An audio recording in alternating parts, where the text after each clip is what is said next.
রাজধানীর লালবাগ, ভাসানটেক, যাত্রাবাড়ী সহ একাধিক থানায় দায়ের করা হত্যা মামলায় নতুন করে গ্রেফতার দেখানো হয়েছে সাবেক মন্ত্রী জুনায়েদ আহমেদ পলক, কামরুল ইসলাম, কামাল আহমেদ মজুমদার ও সাবেক আইজিপি চৌধুরী আব্দুল্লাহ আল মামুন সহ 7 জনকে।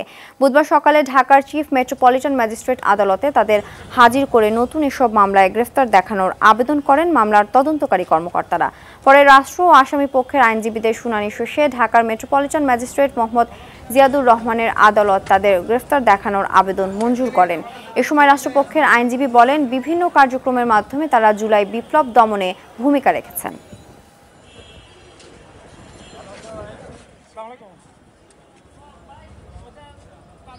ঢাকার বিভিন্ন হত্যা মামলায় তাদেরকে বিভিন্ন থানায় মামলায় তদন্তকারী কর্মকর্তা তাদেরকে গ্রেপ্তার দেখানোর জন্য আদালতে উপস্থাপন করেন এবং তারা এজাহারনামী আসামি এই মামলার সঙ্গে তাদের জড়িত থাকার বিষয়টা তদন্তকারী কর্মকর্তার নিকট স্পষ্ট হওয়ার কারণে এবং মামলার গুণাগুণ বিশ্লেষণ করে বিজ্ঞ আদালত তাদেরকে এই মামলাগুলোতে গ্রেপ্তার দেখান।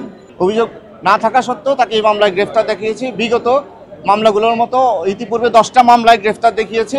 অভিযুক্ত হবে দেখে একটা মানুষকে এইভাবে ফিজিক্যালি টর্চার বা এই অসুস্থতার বিষয় বিবেচনা না করা হতে পারে না। ওনার বিরুদ্ধে তো এখনো কোনো চার্জশিট আসে নাই।